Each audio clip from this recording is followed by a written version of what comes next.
Beef soup. Welcome to Tales Tomorrow. I'm Morrow, your storyteller for today. With me I have some more RPG horror stories. Speaking of RPG horror stories, if you have your very own RPG horror story you'd like to submit personally to me, I do have an email down links below. You can submit your very own RPG horror story to me directly for me to read in one of these videos. I think for the next batch of videos, we're probably gonna do the email submissions first and foremost before we do anything else. Regardless, let's get some RPG horror stories down for today. Birthday game brings out the worst in the party. That's all started when my husband asked if someone in our friend group would run a one-shot for his birthday. He basically had forever DM and really wanted the session to play instead. It's been done for other members in the past, but nobody was free to run this time. So I took the wheel and started planning a side adventure from our current Curse of Strahd campaign. I figured since we're in Ravenloft already, a jaunt into the different domain would be a fun change of pace. So I have our party join a Vistani caravan to Hazlan under the pretense of guarding their cargo, when really it's going to be a double cross at the end that gets both the party and NPCs tossed into a coliseum for a fun team-based arena games. Or so I'd hoped. Anyway, of course, the party was upset at the reveal that the Vistani had lied to them and sold them out, which was expected. But what I didn't expect was our warlock hurling a stream of just the worst gendered insults towards the caravan leader, who was a woman. Try to separate in-character and out-of-character interactions, but having a friend of 20 plus years yelling the C word amongst others in my face was jarring. He follows up his angry rant with an eldritch blast before the domain's Dark Lord steps in, and I figured the worst of it is over. Okay, hold on, yeah. In-character screaming should not bleed over to out-of-character screaming. Don't physically look at your DM and scream at them these obscenities. You could still raise your voice in a way to make your character sound like more louder and everything, but obviously it has to be in character. Don't just look at your DM. I can't imagine somebody like looking the DM specifically and be like, yeah, you stupid dumb bastard, you, how dare you do this to me? Like, I feel weird. If somebody were to do that to me, I'd feel very, very weird. I play games online, so obviously I don't have to worry about that sort of thing, but like if somebody decides to call me out and start screaming at me, yeah, I'll probably feel uncomfortable. That's the face I'm trying to make, not this. This is not uncomfortable face. This is uncomfortable face. Look how uncomfortable I am. I look scared, terrified. Oh no.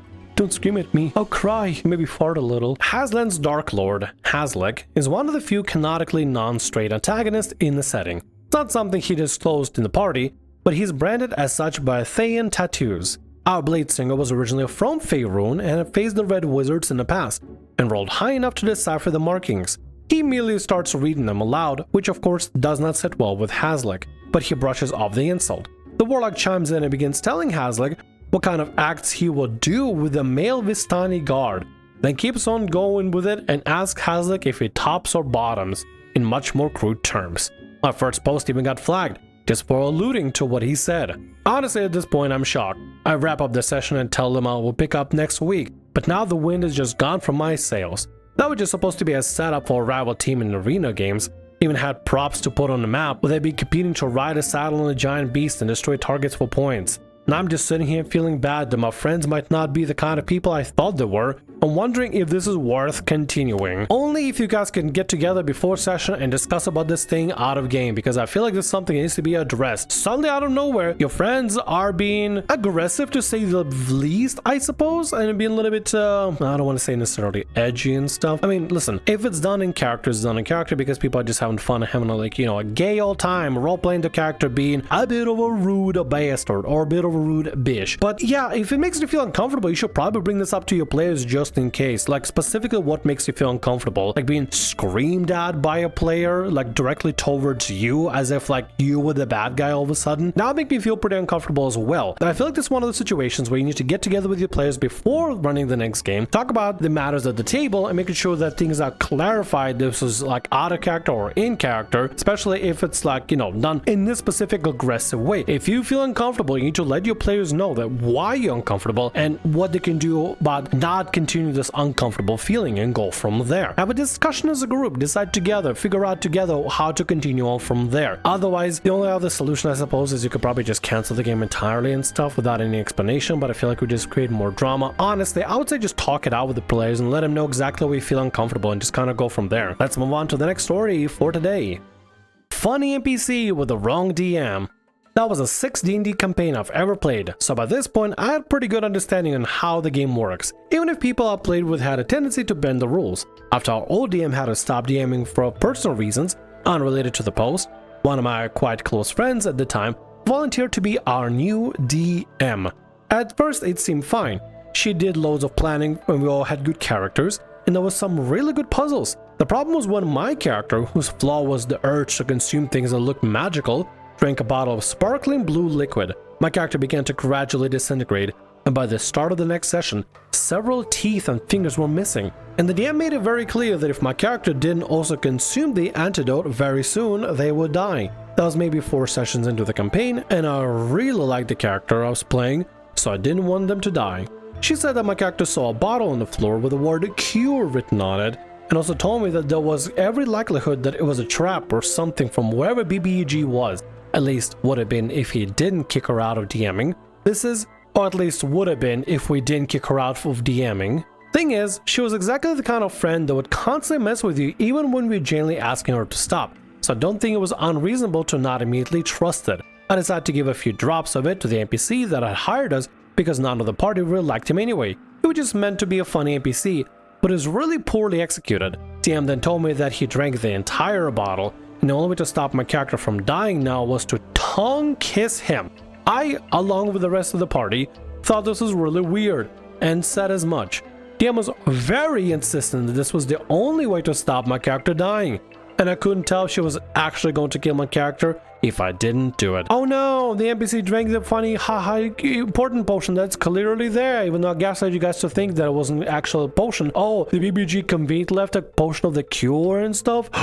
It was totally the right potion and stuff. Turns out, oh no, player, you have to go kiss this NPC because I apparently have some sort of a inclination for it or something. I don't know what this DM is going for. For some reason, they really want to play this kissing scene and stuff. I get it if your group dynamic has this as a penance. I've had to do some crazy things around Mary sessions, like disco off with a satyr in pseudo Feywild and stuff, or try to flirt up a unicorn man that was just a horse head with a unicorn head but muscly body and everything else. Mary gets freaky when it comes to Feywild. Not extremely freaky and, not crossing bounds completely, but she is creative. Either way, if it starts crossing the boundaries to the point where it's not even funny anymore, it just gets really weird and sounds like a DM fetish and stuff, that's what I think something needs to be said to address it, because if it gets weird, it gets weird. It's one thing if it's like haha funny weird and everybody's in on a joke, but if only the DM is in on a joke and nobody else gets it, then I think that's a massive problem. Something I haven't mentioned yet is that my character was a child.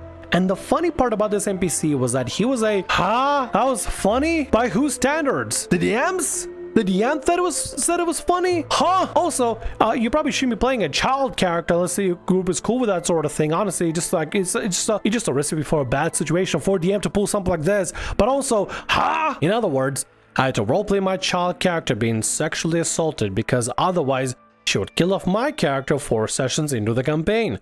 I told her it was weird multiple times, but she insisted that I do it because she genuinely believed the concept of PDF file was hilarious. It is not. This is a perfect time to kick a DM out. If they think that PDF file business and activities is funny, what are they going to think of SA and other topics and such like that? Like, if you want to make edgy jokes with your edgy group and stuff, and that's the kind of group you want to play with, that's one thing, but this is clearly not that sort of group. This DM is bringing the personality C into a group A, when they should have kept this personality C with a group C, not bring that stuff in. They're bringing in some sort of humor that they clearly find hilarious and funny, that it's just not meshing with this group whatsoever. But instead of stopping and reconsidering, they're just going gung-ho with it. They're just stuck with it, which is, I mean, it's gotta probably end really bad. Let's see how it ends. If this isn't already bad enough for you, here's some context that makes it even worse. Every other time the same blue liquid was drank during the campaign, the player would just take 1d4 damage, and it would be done with. The whole thing of disintegrating and needing a cure was a one-time thing. There was no discussion beforehand. Boundaries were not discussed at any point, and then I tried to establish them, then she simply ignored me. This campaign took place in school D&D club. We're all minors. The reason I haven't given the name of the NPC is because he was based on a real person without his knowledge or consent. She made him 30 feet wide on a battle map because, again, she thought someone being fat was hilarious. It was also not a PDF file format. DM, along with everyone else at the table, knew that I, outside of the game, was a victim of child SA. Not only this, but another person at the table was also a victim of the same thing, and also very uncomfortable. Every day I pray she never DMs again. Yeah, this is clearly somebody that took the personality C, the edgy personality C from friend group C and inserted to friend group A or B. Just no, this is not the way to do things. Not a way to do things in the slightest. Good thing for you guys to remove the player specifically. I think it's kind of okay. On one hand, yeah, they're being dumb and stupid because they're high school kids. Every high school kid was being dumb and stupid. I found the most edgiest things in high school funny. It maybe sounds kind of bad and stuff, but I'm sure a lot of people can relate. Listen, I experienced Call of Duty lobbies, Modern Warfare 2 on an Xbox and everything. I never was as bad as some of the people there, definitely not. But I do had my turn in edgy trash talk here and there. Like I said, not as bad as some of the other people. Some people went way too far, like it's insanely too far. I've been there. I've been through the trenches. I'm sure a lot of people can relate here as well. They've been through the trenches as well, in an edgy lobby,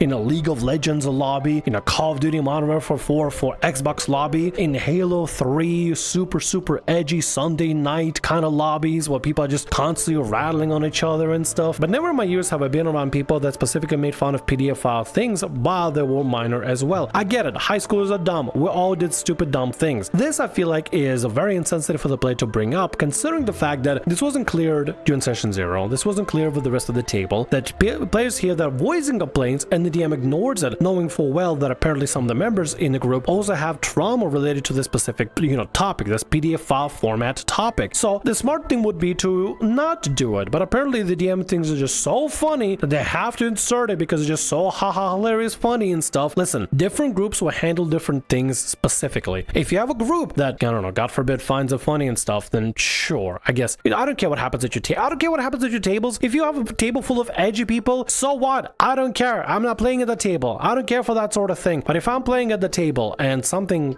beyond uncomfortable is going on and I feel uncomfortable, I'm gonna voice my concerns and complaints. And if I'm not heard, you know what I'm gonna do? It's gonna get on out of there. It's just not worth it. Or if everybody else is having a problem with this and the DM is the only one that's continuing with it, you probably found the problem player. In this situation, the DM clearly was stepping over the boundaries that were completely unnecessary to be stepping over. There was no reason to include any of this aside from haha edgy humor. I just think it's funny and edgy and stuff, and I'm a high schooler, so therefore funny edgy is good and funny. Maybe one day they'll grow up and stuff, and then maybe they'll reconsider about finding these specific topics as funny or comical, at least clearing it with the rest of the table and stuff. Listen, as long as you clear whatever you want to clear with the rest of the table and everybody is cool with it, do whatever you want. Run all your sexy waifu ERP games and stuff as much as you want. Run your special Succulandia games and include me for it too. Send me an invite so I can play myself in Succulandia, surrounded by all the voluptuous succubi everywhere. But you have to clear with the rest of the people, and if it can't be cleared, if nobody else is on board with it, maybe this is not a group for you. You should probably get out there. Or if the DM continues doing this, maybe you should probably get the DM out there and find yourself a new DM. And with that, that's going to be all our stories for today. I want to thank you very much for watching, and thanks so much for being here. If you like what I do, consider subscribing to the channel and leaving a like. Also, if the RPG Horror Stories ever goes down, or if you want to submit your own personalized horror story, email is down in the description below. I'll see you again in more Tales tomorrow.